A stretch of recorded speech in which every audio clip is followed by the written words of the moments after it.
Hi అండి, అందరికీ నమస్తే. నేను మీ లక్ష్మిని. Welcome to Tanumaitri. ఈరోజు వీడియోలో ఎగ్ శాండ్విచ్ ప్రిపేర్ చేస్తున్నాను.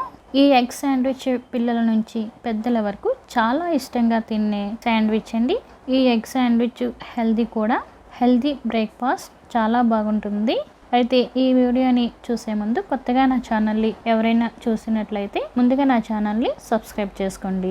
అయితే ఈ ఎగ్ శాండ్విచ్ ఎలా ప్రిపేర్ చేయాలో చూసేద్దాం. ఈ ఎగ్ శాండ్విచ్ కోసం కావలసినవి: సన్నగా తురిమిన క్యారెట్ తురుము 3 స్పూన్లు, అలాగే ఆనియన్ తురుము 2 స్పూన్లు, క్యాబేజీ తురుము 3 స్పూన్లు. వీటిని ఒక గిన్నెలో వేసుకొని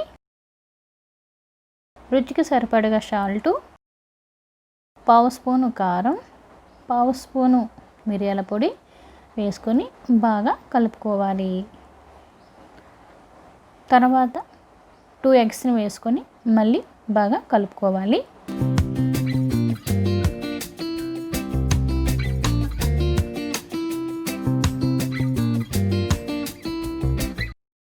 ఇప్పుడు స్టవ్ పైన పాన్ పెట్టుకొని 1 స్పూను బటర్ వేసి ఈ బ్యాటర్ని ఆమ్లెట్ లాగా వేసుకోవాలి.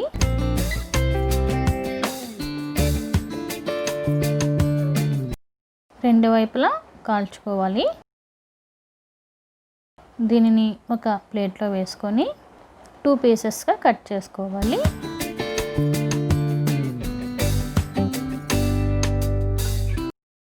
తర్వాత శాండ్విచ్ బ్రెడ్ని తీసుకున్నాను. ఈ బ్రెడ్కి సైడ్లు కట్ చేసుకోవాలి. మీకు నచ్చితే కట్ చేసుకోండి, లేదంటే మానేయవచ్చు. ఇప్పుడు ఒకవైపు కొద్దిగా బటర్ అప్లై చేసుకున్నాను. అలాగే మిగతా బ్రెడ్ పీసెస్ అన్నిటికీ బటర్ అప్లై చేసుకున్నాను. ఇప్పుడు చీజ్ స్లైసెస్ ఉంటాయి కదా, మీకు నచ్చితే పూర్తిగా ఒకటి వేసుకోవచ్చు. నేనైతే ఈ స్లైసెస్ని చిన్న చిన్న పీసెస్గా కట్ చేసుకొని ఒక పావంతు తీసుకొని ఇలా పెట్టుకున్నాను. తర్వాత మనం ముందుగా వేసుకున్న ఈ ఆమ్లెట్ పెట్టుకొని పైన కొద్దిగా టమాటో కెచప్, కొద్దిగా మయోనీస్, అలాగే అమూల్ చీజ్ స్లైసెస్గా చేసుకొని పైన వేసుకోవాలి. తర్వాత మిగతా బ్రెడ్ పీస్ని ఇలా పైన పెట్టుకొని ఇలాగే మిగతా వాటిని కూడా మనం చేసుకోవాలి. ఇప్పుడు అదే పాన్లో 1 స్పూన్ బటర్ వేసి ఈ శాండ్విచ్ బ్రెడ్ పెట్టుకోవాలి. 1 నిమిషం మూత పెట్టుకొని లో ఫ్లేమ్లో రోస్ట్ చేసుకోవాలి. అలాగే రెండవ వైపు కూడా తిప్పుకొని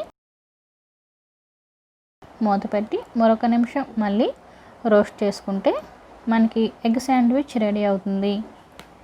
చాలా బాగుంటుంది, పిల్లలు ఇష్టంగా తింటారు. అలాగే ఈ వీడియో కానీ మీకు నచ్చినట్లయితే లైక్ చేయండి, షేర్ చేయండి, మర్చిపోకుండా మా ఛానల్ని సబ్స్క్రైబ్ చేసుకోండి. Thank you for watching. Bye.